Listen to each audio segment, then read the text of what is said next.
খিচুড়ি, শুকনো খিচুড়ি বানালাম, যার জন্য লাগছে আজকে চাউল, আলু, মসুর ডাল, কাঁচা পেঁয়াজ, কাঁচা ঝাল, আদা রসুনের পেস্ট, আদা ভাঙা জিরা, ধনিয়া, এগুলো প্রথমে নিয়ে নিলাম।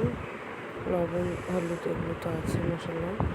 প্রথমে তেলটাকে গরম করে তার মধ্যে পেঁয়াজগুলো ভেজে নিলাম সুন্দর করে, দিয়ে দিলাম 2-3টা তেজপাতা, সুন্দর করে ভেজে তার মধ্যে দিয়ে দিলাম কাঁচামরিচগুলো সুন্দর করে ভেজে নিলাম। ভাজা হয়ে গেলে এর মধ্যে আদা রসুনের পেস্ট এবং আদা ভাঙা ধনে জিরিয়াগুলো দিয়ে ভেজে নিলাম।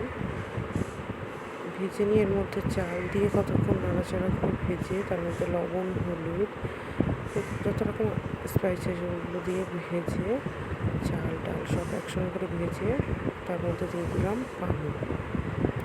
আলাদা একটা কড়াইতে কাঁচা জিরা আর গোটা মরিচ ভেজে নিয়ে ওর মধ্যে ফোড়ন দিয়ে দিলাম, যার জন্য সেন্ট আসবে খুব সুন্দর।